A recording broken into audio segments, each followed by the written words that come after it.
What do you think? You are waiting for me. Oh, very nice.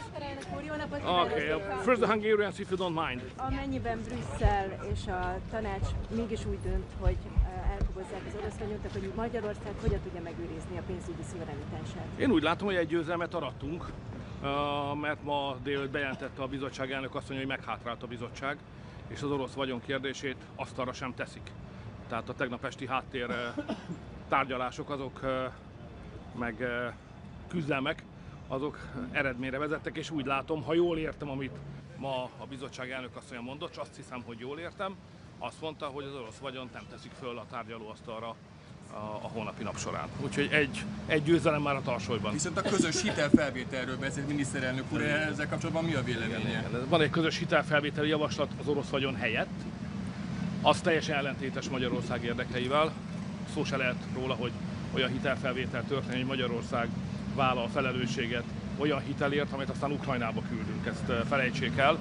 De az egész Európai Unió sem léphet erre az ösvényre, tehát mi ezt megfogjuk, vagy legalábbis meg akarjuk akadályozni. Majd meglátjuk, hogy találunk-e hozzá szövetségeseket. De hogy mi nem megyünk ebbe az ösvénybe, vagy nem lépünk ebbe az utcába, amely szerintünk zsákutca, az bizonyos. Ez a hitelfelvétel továbbra is egy hangúság szükséges, vagy arra számít, hogy talán a szabályok teljesen egyértelműek, a közös hitelfelvétel csak egyhangulag lehetséges. A probléma az, hogy a jog már nem számít itt. Tehát átléptünk a szovjet típusú fejlődési korszakba, vagy talán ez igazságtalan, a jugoszláv típusú fejlődési korszakban vagyunk, amikor még úgy csinálunk, mintha valami demokrácia lenne, de mögötte már régen nincs szó erről, és mindenki tudja, hogy nem így van. Amikor a orosz vagyon befagyasztásának döntési jogát, amit 6 havonta kellett közösen egyhangulag meghozni, felülírták egy teljesen nyilvánvaló justicmorddal, tehát jogsértéssel, és egy olyan passzust húztak elő az alapszerződésben, amely teljesen inadekvált, nem ide való, nem vonatkozik el. Ezzel ők fölmondták itt Brüsszelben, felmondták a Magyarországgal való lojális együttműködésnek az alapelvét, ami rendkívül súlyos dolog, és súlyos következményei lesznek majd még, és nem mi fogjuk húzni a rövidebbet. Patriot úr. A hagyományos politikai felelősséget azért, ami az elmúlt 15 évben az állam gondjára bízott gyerekekkel történt a szülőutcában, és hogyha nem önnek minden dolgot minden lépést meg kell tenni annak érdekében, hogy az állam teljesítse a kötelességét. Mindig meg is tettük, meg is fogjuk tenni. Mégis most tartóztattak le több embert. Bocsánat, azért tartóztatták le őket, mert a kormány teszi a dolgát. Minden egyes visszaélést föl fogunk fedni. Azt nem tudom vállalni, hogy Magyarországon soha senki semmilyen visszaélést nem követel. Amit tudok vállalni az, hogy aki visszaélést követel, azt fülön fogjuk, és azonnal a jog erejével lépünk fel vele szembe. Az állam működik, a kormány működik, és teszi a dolgát, és ez így van rendjén. Ünnepelni jöttünk, tavalyban ünnepelni jöttünk, mert egy politikai géniusz tér vissza ide a patrióták körébe, akit Andrzej Babisnak hívnak. Én még ilyet sose láttam. Eleve a visszatérés nagyon nehéz a politikában. Egyszer régen még én is csináltam ilyet, de nem tudom, azóta képes lennék-e még erre, de Babis úr úgy látszik, hogy hiába van már idősebb korban, mint én, korhatár nélkül képes visszatérni, és egy fantasztikus győzelmet aratott, ami a patrióták győzelme is, hiszen Babis elnök úrral közösen alapítottuk meg az európai patrióták családját, és ez az első győzelem, mióta megalakultunk, még pontosabban az első olyan győzelem, ahol nem csak megnyerte egy patriótákhoz tartozó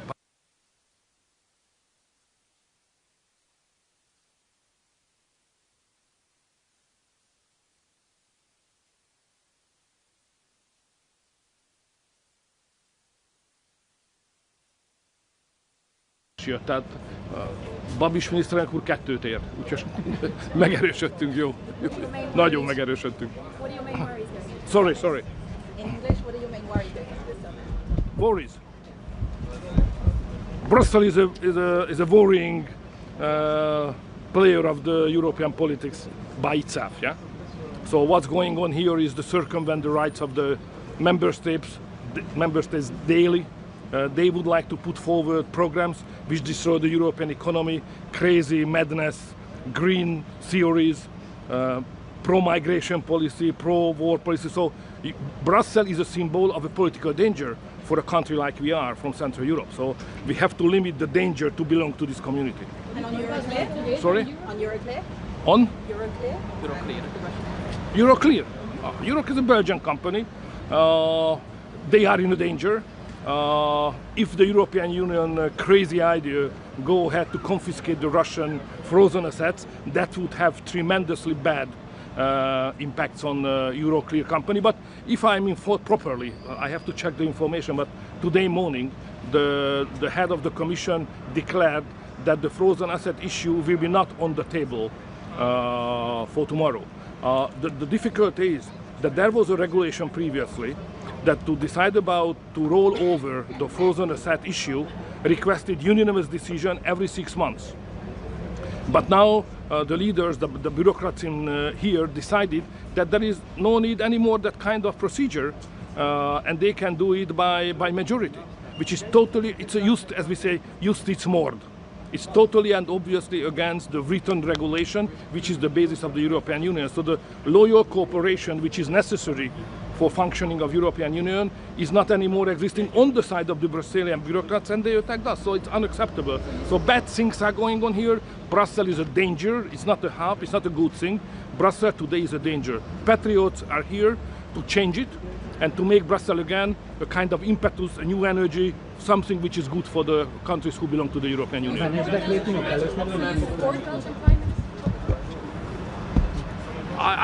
First of all, I support the Hungarian interest. Second, I support common sense, the logical way of thinking, and basic principles. And I think the Prime Minister of Belgium is on a good track in all dimensions I have mentioned. A Benes dekrétumok kérdése előkerül, miniszterelnök úr?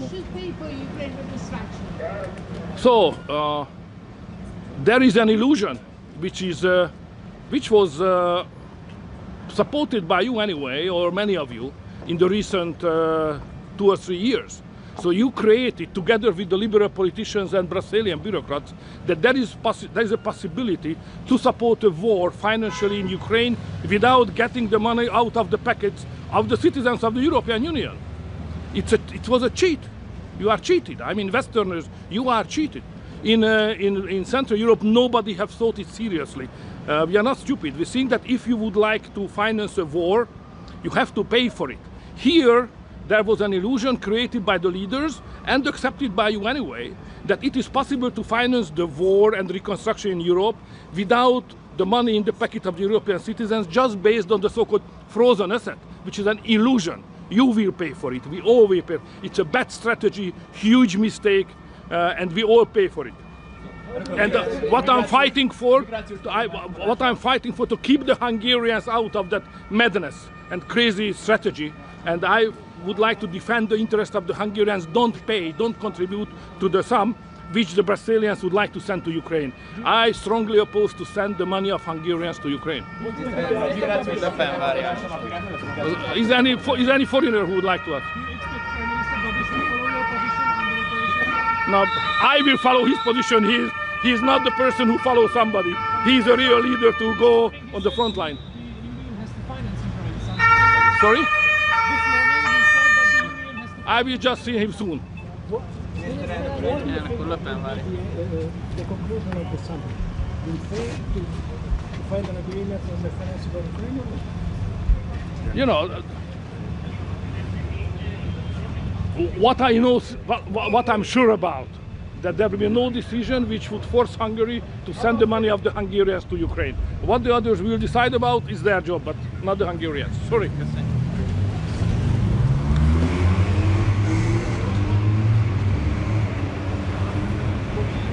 Get it.